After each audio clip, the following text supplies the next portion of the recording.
So,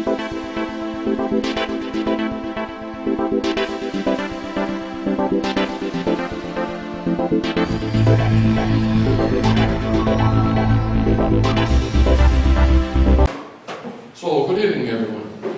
All right. This evening, I am pleased to introduce to you two ladies from a local organization called We Grow Food. They are helping to meet the needs of the less fortunate people in our community, and they heard about this large group of talented woodworkers at the Durham Woodworking Club, and are wondering if we can provide a helping hand on some of their wood projects, mainly building some benches at this time. So tonight, as part of our Community Relations Committee, we're giving them this opportunity to come and give an overview of We Grow Food, what they do, and what they need. And afterwards, we will open the floor for questions and open discussion on any issues or concerns we may have. And so these ladies have come straight from their gardens tonight. Sorry. To be with us this evening. That's okay. And I guess they're capitalizing on the beautiful sunshine, I assume. So that's good. And first I want to introduce the founder and president. And her name is Carol Vandersenden. So you want to come out, Carol? And then along with her is the vice president, Michelle Perry. We're not related. No, we're checking that out. You get the little button push it? Okay. Yeah, let's get yourself turned on there. Sorry. And You're all set. Sorry. so we welcome you both here this evening. I'll put it on the And screen we're in a looking forward second. to hearing your presentation. And so let's give them a big DWC welcome.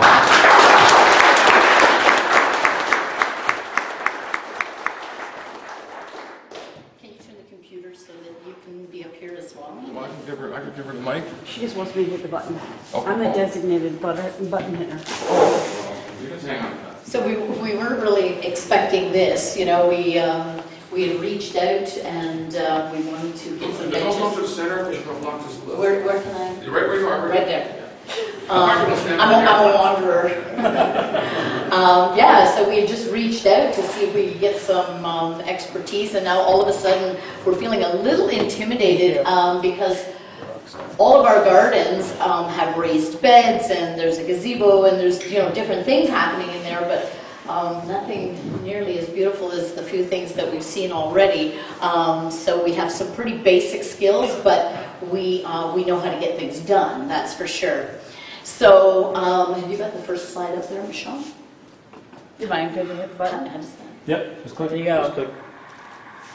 Just click, I think. That's okay. Yeah. Go to the second one, yeah. Nope, hang on. There we go. We're going to wait for that There you one. go. Okay. So we're from We Grow Food. We Grow Food, I'm the founding member. We started it about 6 years ago, and all we wanted to do was teach people how to grow food. It was really simple. If we could teach everybody to grow food, we could eliminate all the hunger that we are faced with. And it seemed pretty basic. And we went around neighborhoods to ask people if they were interested in having gardens, and we talked to a lot of people. We installed some gardens, and we'll be showing you some pictures.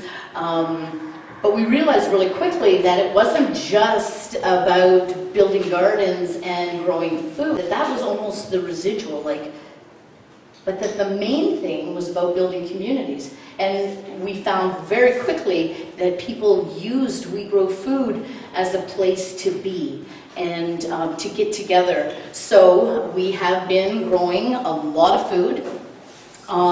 We have 6 gardens throughout the city. We have 6 gardens throughout the city. We have about 21,000 square feet of garden space. Take a deep breath. So we have the one at the hospital. Many of you have probably seen. We're actually just there. This is why we're here to Wait, eat. wait, wait. Oh, sorry. It's on. You hit a button? Yeah, I think you should probably hit a button. All right, hit a button first. It's the same one. There we go. Let's go. Next one. So we have the garden at the hospital, which is called Alexander's Bounty, and the hospital had given us that land. All of our other properties are given to us by the city of Oshawa. So we have two behind the men's shelter, which is Pepper Patch and Berry Patch. We have one down in the south end of Oshawa, which is called South Patch. And then we have, Carrie has another one that we work with, but it's not ours personally. But we manage We it. do manage that one. Then we have one at the Food Bank Settlement House, which last year we decided that we're going to hold off on it. They were doing a lot of changes and we decided on moving the garden over. And then we have one at 155 Glen Street, which is a low-income seniors building. They've been under construction, so we decided that there's a lot of things falling. Let's not grow food this last year. Hopefully this year it looks like they're done. So this one here is at the grand opening of Alexander's Bounty, actually. Yep. So, do you want to just, Click the night. There you go. You're taking over my button. I am. just keep going, I just want to see where we're at here. There you go. Have fun. So the Pepper Patch, which is downtown, which was the first garden that we installed, we had 75 people come out to help install the garden. It was done in one day. One of the things that We Grow Food does is once we decide where a garden is going to be placed, we do a lot of work getting things organized, but all of our gardens are installed and planted in one day, so 8 hours. So we have anywhere from 50 to 75 volunteers that come out to do that.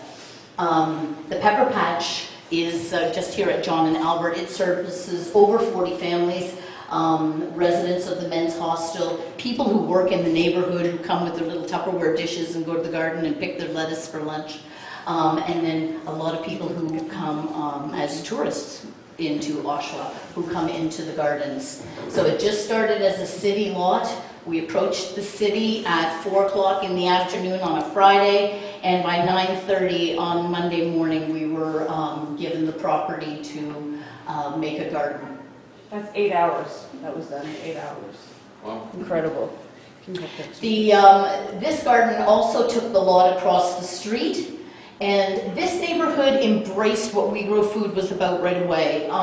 It was that we would come, we help you install a garden, we teach you what you need to know, we take care of making sure that you have your insurance, we make sure that you have the contract with the city. But then the idea is that the neighborhood embraces their garden and then begins to take care of it themselves. And this neighborhood did that. This is a neighborhood that did not know each other, and by the time the garden was finished and the season of growing was happening, people were carpooling and sitting in the gardens every night having their cups of coffee and such. They actually, at the second part of the garden, the second phase, used to watch old I Love Lucy movies on a sheet on the wall, and they watched the last Tragically Hip concert there as well. So they built a little stage and they do open mics there. And they Don't judge us on the woodworking. Just so you know, I know you guys are professionals. I know, it's a little We're a intimidating. little nervous. But they are areas that are welcoming and functional and places for people to come and to sit and to be. And we have listened to some incredible music coming off of that tiny little stage. So it is a space that is well used. All right. And then one more. And this is just the neighborhood who builds these things. We Grow Food did not do all of those beds. They just got together and started. And actually, I heard you mention Peacock. They got a lot of their wood donated from Peacock, and Peacock is a big supporter of what we do. So we're grateful to see how they're linked to other community groups as well. So the South Patch Garden is on Glen Street. A little bit different. We impact over 150 families there, big garden. We have lots of programming and lots of people who are interested in joining us, and it's always a busy place, but we don't have a leader for that garden. We don't have people who want to commit. They want to commit to coming and to being a part and doing things, but nobody seems to want to lead. So at this point, We Grow Food, Michelle and I and a group are still sort of nurturing that group along and teaching them. But again, we get a ton of volunteers out. Everything is hand-blown. We have no machinery. But that's what makes it, I think it makes it that much better. I remember this little guy going to my brother and saying, all I want to do when I get big is be a carpenter. He was so sweet. Took him a while to get that nail in, but everything that we have is donated. We run on next to no money at all. Every project, our bank account starts with zero. And every project, we estimate what it's going to cost, and we go out into the community and we just start talking and asking. Yeah, like the garden at the hospital, how much did we say that was supposed to be? About $30,000? $30,000. And when we talked to the hospital, like, how are you going to find this money? We're just like, I don't know, but we'll find it. And we did. You know, Lowe's gave us 50% off the lumber, Peacock Lumber gave us stuff, Oshawa Sand and Gravel, Camstra, and then we had donations of all the beds as well. So people are pretty good. When it comes to, there's something about supporting in your own community, knowing exactly where your money or your resources or your expertise is going. And if it's kept within your own community, there's just something nice about feeling that connection. So we have all ages and all walks of life coming to work with us. We have kids and we have grandparents. We have babies being carried, and we have 86-year-old people shoveling and working away. So throughout the summer we do all kinds of programming, and it started out that the programming would be just for kids, but because the parents come with their kids, we found, especially in the South Patch, that the parents loved the programming as much as the kids did. So when we built really super simple birdhouses and really super simple bee condos, I mean, we had parents who had said they'd never held a hammer or a nail, and just putting that little rectangle box together, yeah, little planter box, was a highlight for them. They were just so happy. So we have things for everybody. It's not just gardening and weeding. But we do grow a ton of food. A number of tons of food. It's obviously not enough to feed everybody. We impact about 350 families. It is a lot of food, but we could still obviously grow probably more than triple that and still not have quite enough. Most of our gardens, we do try to make them accessible. They have raised beds. We have wide aisles so that people can get through, so that everybody can feel included, no matter what your skill level is or your mobility. Alexandra's Bounty, it was the vacant lot. It's just north of Lake Ridge Health. That lot was the old Rundle House. The lot sat empty for a long time. That Rundle House had been torn down. It was a bit of a bone of contention, but that lot sat there doing nothing. And I sat at the neighbor's house, a friend of mine, and we said, oh, would that not just be a great place to have a garden? I said, yeah, we're just going to walk over to the hospital. Sorry, the video started. Oh. Do we have sound by chance? No sound. Oh. Sorry. Okay, can we just start that again then? Sorry, I didn't realize that was happening. This is actually the build of Alexandra's Bounty. This was done with sacred geometry. It is 69 feet in diameter. It is 3 rings. Okay. I'd sing for you, but I'm not very good. Sorry. But we just listed some of the statistics there. You see how we have all different people there. We had 5 contractors there who all happened to be my brothers, and but the rest of it was just us ordinary folk doing what we were told. Well, and I was telling people what to do, like usual. So you filled that right to the top? What's that? You fill that right up to the top? Or? Well, so all of the sod that had come off of that area, we ended up putting that in the bottom of the beds. You don't see all the video. All the video had all the statistics on the bottom, but unfortunately you can't see. Oh, they're not showing the statistics. Yeah. Oh, there's But when we do the projects and they're 8 hours long, I mean, this whole project took 8 hours, but we want families to come, so we always have things for the kids to do. And my dad, I have a very large family. So it's a beautiful, I don't know if anybody has seen the garden, but it is absolutely beautiful. And the nice thing about this garden, with its proximity to the hospital and the hospital giving us that land, and again, they gave us that land in just a number of hours, because I walked over there and asked them if we could have the land.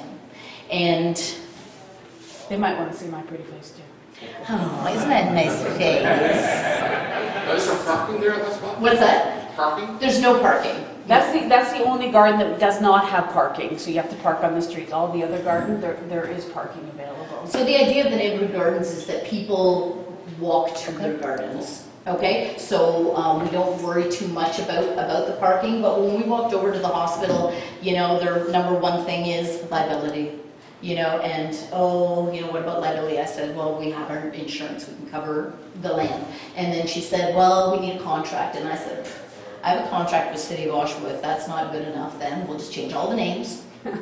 And that's the contract we use. So we keep everything super simple. And so within hours, we had this property. And when we told them we were going to build this garden in 8 hours, they said it wasn't possible. They had their engineers and their carpenters who wanted to get involved, and we said, you're more than welcome to join us. I said, well, we will do it in 8 hours. And they said, this is going to take weeks. It was done in 8 hours. 8 hours, done. But union workers. Well, they were city workers. Yeah. And we were doing it on a Saturday, so they couldn't come either. But you know, it's just, we just find that the focus is that much better when we, you know, we're super organized, we always have everything completely thought out to the T. So by the time you actually have to do the build, it's sort of just that last little bit that has to be done. I will say about that gazebo, the gazebo was sponsored by Coldwell Realtor Bankers as well. That again was built by Carol's brothers. So if there's anything wrong with it, talk to Carol. But no, that was done. So as you can see, there's only a couple little benches there. Those are the only 2-seat benches in that whole garden. Okay. So we do have a lot of people who come over from the hospital with palliative care there, with the mental health and wellness. We have a lot of people who come and retreat to the gardens. They come and have their lunch there, they come and visit, they come and stroll, you know, the circles of the gardens and just rejuvenate themselves. So it's a place that grows a lot of food, sure, and It's again. All right. you can go into the next. There we go. So we also do a lot of education. We do believe in taking students out of the classroom. We do have high schools that come, whole classrooms that come to the gardens. We teach them all sorts of things. We do a lot of cooking in the gardens, and the students absolutely love that. And we have actually stood on the sidewalk with a table and lettuce and bowls, and as people walk by, we have fed them salads as they're coming by. They're not surprised anymore. No, they just sort of look at us and smile. But we have all different groups coming. All of the signs, we have all of the signage for the gardens, shows people and teaches people when to pick, when not to pick, because these gardens are open. There are no fences, there are no locks, there are no gates. All right? We believe that it's an open concept. We believe that we can trust. We have had no vandalism in 6 years in any of our gardens. People can come, we want them to come and help us, but we do want them to know that they can come and harvest what they need. We only have one rule, and we don't even like to call it a rule, we have one ask, and that is that you take only enough for today, and trust that tomorrow there'll still be some food. All right, so we don't want you to come with your grocery bags and take all the tomatoes and take all the cucumbers. Just take what you need for a meal. And it's been working. O'Neill Collegiate came and painted a mural. That's okay, Michelle. We did tie-dyeing with the kids. We do all kinds of different things to keep people coming into the gardens. We want people to come in and understand what the food source is, where food comes from. But none of the gardens really have seating. We have stumps that we've collected when the city is cutting down trees. We have a couple of benches in the gazebo, but generally speaking, we have no seating. So we do believe that it is super important that if we want this place to be an inviting space, that there's a place for people to come and sit and rest. So when we go to the gardens, and that's one thing that I do love about Michelle, is it doesn't matter what day it is, it doesn't matter where, she goes to the garden, there's a blanket on the ground, so if anybody comes, because we don't have any seating, there's a blanket for you to sit on, there's a couple of little folding chairs for you to sit on, but we always create a space that says we're so happy that you've come.